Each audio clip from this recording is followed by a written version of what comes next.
बच्चे जो है अपना पेशाब की जगह नलके का पानी दे देते हैं, या कई बार जो है जो शिट पॉट होता है उसी में से किसी और का यूरिन जो है निकाल के वो सैंपल में दे देते हैं। मेंटेनेंस प्रोग्राम का मतलब है कि आप ज़िंदगी भर दवा देंगे। तो मैं बोल रहा हूँ ज़िंदगी भर दवा देंगे, मैं नहीं बोल रहा, बेसिकली हमारी किताब बोल रही है कि आप ज़िंदगी भर भी दवा दे सकते हैं। डेफिनेटली आपको दोस्त तो छोड़ने ही पड़ेंगे, नशा भी छोड़ना पड़ेगा, या दोस्त भी नशा छोड़ दें ऐसा कुछ करना पड़ेगा, और कोई ना कोई काम करना जो है बहुत ही ज़रूरी है, क्योंकि जब आप काम करेंगे तभी आपकी इज्जत होगी, तभी आपको लोग पूछेंगे, तभी आप इस भयानक नशे की दुनिया से दूर रह पाएंगे। कई बार गलतफहमी में पेशेंट खुद ही ले लेते हैं, तब भी बड़ा खतरनाक रिएक्शन होता है, और कई बार घर वाले छुपा के दे देते हैं, तब भी बड़ा खतरनाक रिएक्शन होता है। और कई बार तो क्लिनिक पे जब मैं बुप्रेनॉर्फिन लिखता हूँ तो पेशेंट डर जाते हैं, क्योंकि उन्हें लगता है आज घर वालों को हमने बताया तो नहीं, लेकिन सुबह तो मान लिया हुआ है, अगर डॉक्टर साहब की ये दवाई दे दी तो रिएक्शन हो गया तो बुप्रेनॉर्फिन से कोई रिएक्शन नहीं होता। हाँ, बट अगर नेल्ट्रेक्सोन दे दी जाएगी तो डेफिनेटली रिएक्शन होगा। और इसको जानने का घर वालों के पास एक और तरीका भी होता है कि बच्चे ने नशा किया है या नहीं पिछले 72 घंटे में, तो उसकी पेशाब की जांच करा सकते हैं। बट उसमें भी एक खास चीज़ का ध्यान रखना पड़ेगा।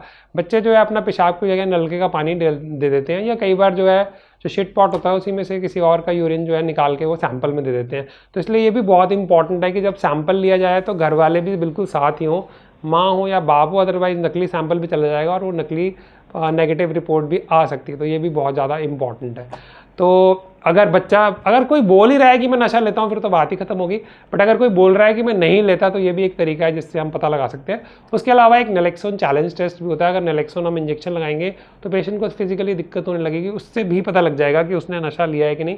ये इंजेक्शन भी कुछ खास महंगा नहीं होता, बट अगर कोई बता ही दे तो कोई इसकी ज़रूरत ही नहीं पड़ती।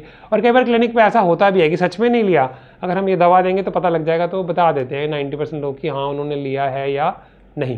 इसके बाद एक लास्ट वर्ड आता है जिसको बोलते हैं मेंटेनेंस प्रोग्राम। मेंटेनेंस प्रोग्राम में क्या होता है, अब कई लोग हफीम लेते हैं, हफीम लेने वाले कई लोग ऐसे भी मिलते हैं जिन्होंने 20-25 साल की उम्र में शुरू की थी, अब वो 65 साल के हो चुके हैं। बट वो बोलते हैं डॉक्टर साहब अब ना वो बात नहीं रही, पहले जो अफगानिस्तान से माल आता था ना, अब माल की क्वालिटी ना बहुत घटिया हो गई है और बहुत महंगा हो गया, और लॉज जो है बड़े स्ट्रिक्ट हो गए हैं, और घर से कहीं जाना होता है तो पकड़े जाने के चांसेस बहुत ज़्यादा होते हैं। और पुलिस वालों को भी डॉक्टर वालों की तरह काफ़ी अच्छे से पता होता है कि कौन नशा करता है कौन नहीं, शक्ल से ये आराम से पता लग जाता है, ज़्यादा दिक्कत आती नहीं है। और जो हफीम डोडा पोस्ट होता है ये ड्राइवर्स में और ट्रांसपोर्टर्स जो हैं उनमें ज़्यादा कॉमन होता है, इवन अच्छी फैमिली वाले लोगों में भी अच्छा खासा कॉमन होता है।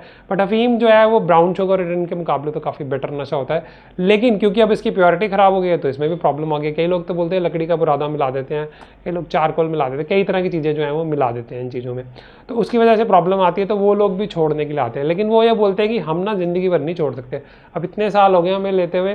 तो शुरू में हम उनको बोलते हैं कोई नहीं, आप मेंटेनेंस प्रोग्राम पे चले जाओ। मेंटेनेंस प्रोग्राम का मतलब है कि हम ज़िंदगी भर दवा देंगे। तो मैं बोल रहा हूँ ज़िंदगी भर दवा देंगे, मैं नहीं बोल रहा, बेसिकली हमारी किताब बोल रही है कि आप ज़िंदगी भर भी दवा दे सकते हैं। एक तो वो लीगल है।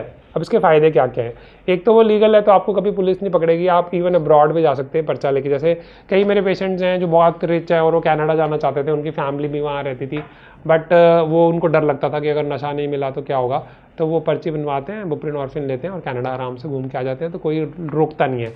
तो नंबर 1 ये लीगल है। दूसरा जो है इसको मुंह से दे सकते हैं। नशा जो है वो इंजेक्शन के फॉर्म में भी लिया जा सकता है, स्मोक भी किया जा सकता है, स्नॉट भी किया जा सकता है। स्नॉट मतलब ऐसे नाक से भी लिया जा सकता है। तो कई तरह के नुकसान हो सकते हैं, लेकिन जब मुंह से लेंगे और वो जो फैक्ट्री में जो दवा बनी होगी वो अच्छी जगह बनी होगी और गवर्नमेंट अप्रूवल होगा तो उसमें प्योरिटी और वो सारी चीज़ें सही होंगी, तो कोई ऐसा खतरनाक नुकसान नहीं होगा। That is very important.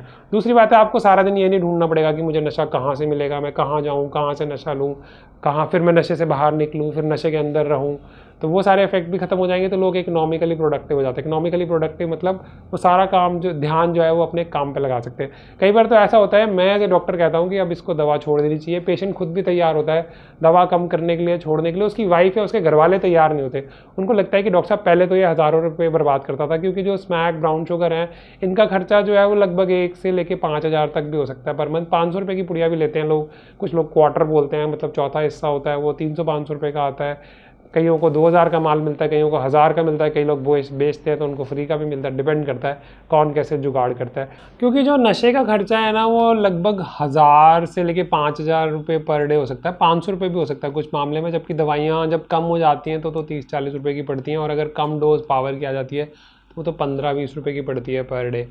तो ये बहुत ज़्यादा इंपॉर्टेंट है कि अगर कोई मेंटेनेंस प्रोग्राम पे भी रहता है तो कोई दिक्कत नहीं। और बहुत बार ऐसा होता है कि शुरू में लोग मेंटेनेंस प्रोग्राम पे आते हैं जब उनको विश्वास हो जाता है कि हाँ अब हम काम कर सकते हैं, हमें कोई ख़ास शारीरिक तकलीफ़ का सामना नहीं करना पड़ता, तो वो खुद भी पूछते हैं और वो छोड़ने के लिए तैयार हो जाते हैं। उन लोगों वो लोग भी जो लोग जो हैं पहले रेडी नहीं होते। इसमें एक और दो इंटरेस्टिंग फैक्ट्स मैं आपको बताना चाहूँगा। एक तो एक गोल्डन ट्रायंगल होता है और एक गोल्डन क्रस्ट होता है। गोल्डन क्रस्ट होता है बेसिकली ईरान, पाकिस्तान और अफ़गानिस्तान।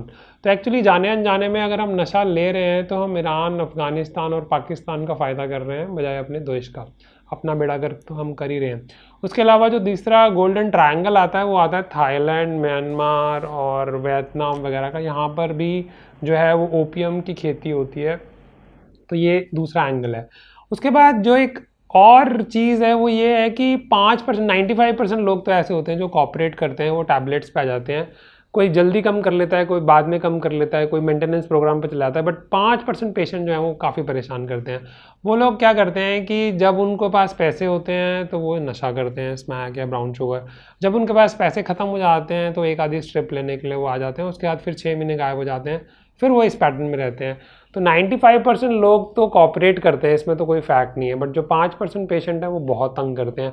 उनके लिए तो फिर रिहैबिलिटेशन सेंटर की ही ज़रूरत पड़ेगी, जिसमें कम से कम एडमिशन उनका 6 महीने के लिए होना चाहिए या 2 साल के लिए होना चाहिए। अगर 6 महीने के बाद भी वो दोबारा नशा करते हैं, इसके बाद भी कोई भी 100% गारंटी नहीं दे सकता। ये एक साइंटिफिक फैक्ट है, क्योंकि ये गारंटी हम कैसे दे सकते हैं कि अगर किसी का पेट भरा हुआ है तो उसके बाद भी वो गुलाब जामुन खाएगा कि नहीं खाएगा, खीर खाएगा कि नहीं खाएगा, पेस्ट्री खाएगा कि नहीं खाएगा। क्योंकि बात पेट के साथ नीयत की भी है, शारीरिक परेशानी के साथ जो है जो मन कैसा है वो भी बहुत ज़्यादा इंपॉर्टेंट है कि उस दिमाग में कैसी सोच आ रही है। और शुरू में आपको ध्यान होगा मैंने बात की थी 2 से 5 साल की। 2 से 5 साल की दोस्तों बात करने का रीज़न ये था कि 2 से 5 साल में आपने ज़िंदगी में कुछ अच्छा भी देख लिया होगा, कुछ बुरा भी देख लिया होगा, कुछ बोरिंग भी देख लिया होगा, तो आपने ज़िंदगी में काफ़ी सारे पहलू को देख लिया होगा। उसके बावजूद भी आप नशे से दूर रहे, इसका मतलब अब आप नशे से दूर हैं। तो ये बहुत ही ज़्यादा इंपॉर्टेंट है। और आपको जान के हैरानी होगी, अब्रॉड में बल्कि इंडिया में भी ये प्रोग्राम स्टार्ट करने का प्लान था, जहाँ तक मुझे पता था। अब स्टार्ट हुआ कि नहीं मुझे इसकी जानकारी नहीं है, हो सकता है ये ऑलरेडी चल रहा हो या आने वाले टाइम में चले। इसको बोलते हैं needle free needle programme. Free needle programme में क्या होता है, अब्रॉड में तो बाकायदा डिस्कवरी में मैंने देखा भी हुआ है। उसमें क्या होता है कि जो पेशेंट्स इंजेक्शन लगाते हैं, जैसे मॉर्फिन का इंजेक्शन लगाते हैं या नॉर्फिन का इंजेक्शन लगाते हैं या स्मैक का इंजेक्शन लगाते हैं या ब्राउन शुगर या हेरोइन का इंजेक्शन लगाते हैं, तो उसमें सरकार उनको मुफ्त निडल्स देती है। तो कईयों को सोच के हैरानी हो रही होगी कैसी बात कर रहे हैं ये। देखो दोस्तों, एक होती है प्रैक्टिकल अप्रोच और एक होती है आइडियलिस्टिक अप्रोच। आइडियलिस्टिक तो ये होना चाहिए कि ना कोई स्मोक करे ना कोई ड्रिंक करे। अब ना कोई अगर स्मोक करेगा ना ड्रिंक करेगा तो ना कभी वो चरस गांजे पे पहुंचेगा और उसके बाद ना ही वो कभी स्मैक पे पहुंच पाएगा। But let's be practical. जैसे कि मेंटेनेंस प्रोग्राम में भी हम प्रैक्टिकल हो रहे थे, तो ये भी एक प्रोग्राम है। मतलब सरकार इस हद तक क्यों जाती है, उसका रीज़न ये है कि जब हम निडल्स एक्सचेंज करते हैं, निडल्स लोग एक नशा करने वाला दूसरे नशे करने वाले के साथ निडल लेता है या एक ही निडल का बार बार इस्तेमाल करता है, अगर वो निडल्स एक्सचेंज करता है तो उसमें HIV या एड्स का रिस्क जो है वो बढ़ जाएगा और उसके बाद हेपेटाइटिस B का रिस्क बढ़ जाएगा। अगर वो निडल को बार बार इस्तेमाल करता है तो वो गंदी हो जाएगी, तो उसकी वजह से इन्फेक्शन के रिस्क बढ़ जाएंगे। और अगर यहाँ से नस जाएगी तो सीधा वो हार्ट में जाएगी, तो हार्ट में प्रॉब्लम आएगी, सेप्टिसीमिया हो जाएगा, मल्टीपल ऑर्गन फेलियर हो जाएगा। तो काफ़ी खतरनाक चीज़ें होती हैं। कई बार तो नसें तक भी नहीं मिलती है, ना इस हाथ में ना उस हाथ में। एक बार तो मुझे याद है कि एक पेशेंट को दौरा पड़ गया था क्योंकि उसने प्रॉक्सीवन के कैप्सूल बहुत ज़्यादा लिए थे और मैं एम्स में ही काम करता था एज ए जूनियर PG। तो जब उसको दौरा पड़ गया तो फटाफट उसको दौरे के लिए इंजेक्शन लगाना था, मुझे नस ही नहीं मिल रही थी। एक पेशेंट ने मुझे कहा कि डॉक्टर साहब अगर आप बुरा ना माने तो मैं लगा दूँ। मैंने कहा ऑफ कोर्स, क्या दिक्कत है। और उसने नस ढूंढ दी क्योंकि वो खुद भी इंजेक्शन जो है अपनी नस में लगाता था। तो लोग एक्सपर्ट हो जाते हैं टाइम के साथ। तो काफ़ी ख़तरनाक नशा है ये। वैसे तो जब इसको छोड़ते हैं तो इससे जान नहीं जाती, बट जब कोई इंजेक्शन लगाना शुरू करता है तब तो जान जाना जो है वो काफ़ी निर्धारित या पक्का ही हो जाता है। इवन स्मैक जो ब्राउन शुगर है वो भी काफ़ी जानलेवा है। तो उसकी वजह से क्या होता है, और अक्सर हम पूछते हैं जब उनको कि क्या आपके कोई जानने वाला है जिसकी मौत हो चुकी है नशे की वजह से, तो ज़्यादातर पेशेंट्स का आंसर हाँ ही होता है, वो किसी ना किसी को तो जानते ही हैं। तो मैंने कोशिश की दोस्तों, मैं समराइज़ कर देता हूँ आपको। जो मैंने समझाया वो ये था कि जब नशा नहीं मिलता तो उसकी वजह से क्या क्या विड्रॉल होते हैं, दर्द होती है, नाक से पानी आता है, बुखार होता है और दस्त वगैरह लग जाते हैं। उसके बाद हमने बात की कोल्ड टर्की की कि बिना दवाई के भी क्या ये नशा छोड़ा जा सकता है। बिल्कुल छोड़ा जा सकता है। उसमें आपको महीने भर का टाइम चाहिए शरीर के लिए और 2 से 5 साल का टाइम चाहिए मन के लिए।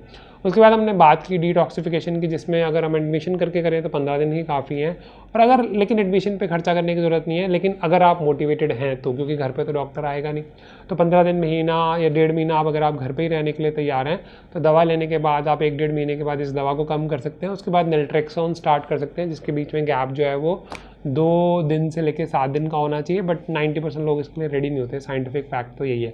उसके बाद क्या है, मेंटेनेंस प्रोग्राम। जो लोग बोलते हैं कि हमारे बस की बात नहीं है, कुछ तो हमें मिलना ही चाहिए, तो हम उसमें मेंटेनेंस प्रोग्राम पे जाते हैं। Exchange needle programme, needle free needle programme भी आता है। और उसके अलावा नशा देने का फ़ायदा ये, नशा देने का मैं बोल रहा हूँ सॉरी, नशा छुड़वाने के लिए बुप्रेनोर्फिन देने का फ़ायदा ये होता है कि उसमें जो है, एक तो लीगल है, आप कहीं भी ट्रैवल कर सकते हैं प्रिस्क्रिप्शन के साथ। दूसरा, आप इकोनॉमिकली प्रोडक्टिव हो जाएंगे, आप काम करने लगेंगे।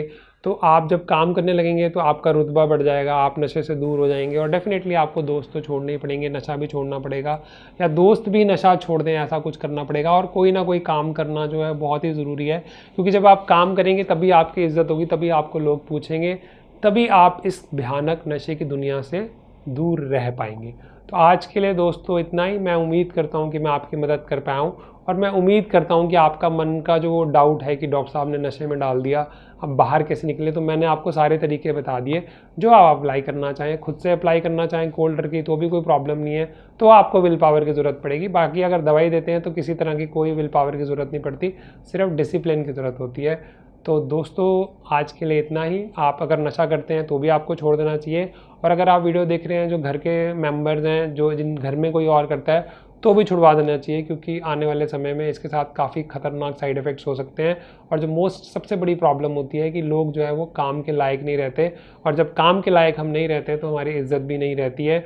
और रिसेंटली 1-2 चीज़ें जो एग्ज़ाम्पल जो मुझे काफ़ी टच किए इमोशनली, वो ये था कि मैंने 2 बहनों को देखा जो लगभग 20 और 22 साल की थी, जो नशा कर रही थी। उसके अलावा मैंने 2 भाइयों को देखा जो 18 और 16 साल के थे, और वो स्मैक ले रहे थे, जो काफ़ी दुखदाई है। ठीक है, 15 साल की उम्र में कोई सिगरेट पीते हुए पकड़ा गया तो बात समझ आती है कुछ हद तक, प्रैक्टिकली स्पीकिंग, बट अगर कोई स्मैक के साथ पकड़ा जाए 15-16 साल में स्कूल में, और स्कूल से निकाल दिया जाए, ये बात तो मेरे भी समझ से परे है। तो दोस्तों आज के लिए इतना ही, धन्यवाद।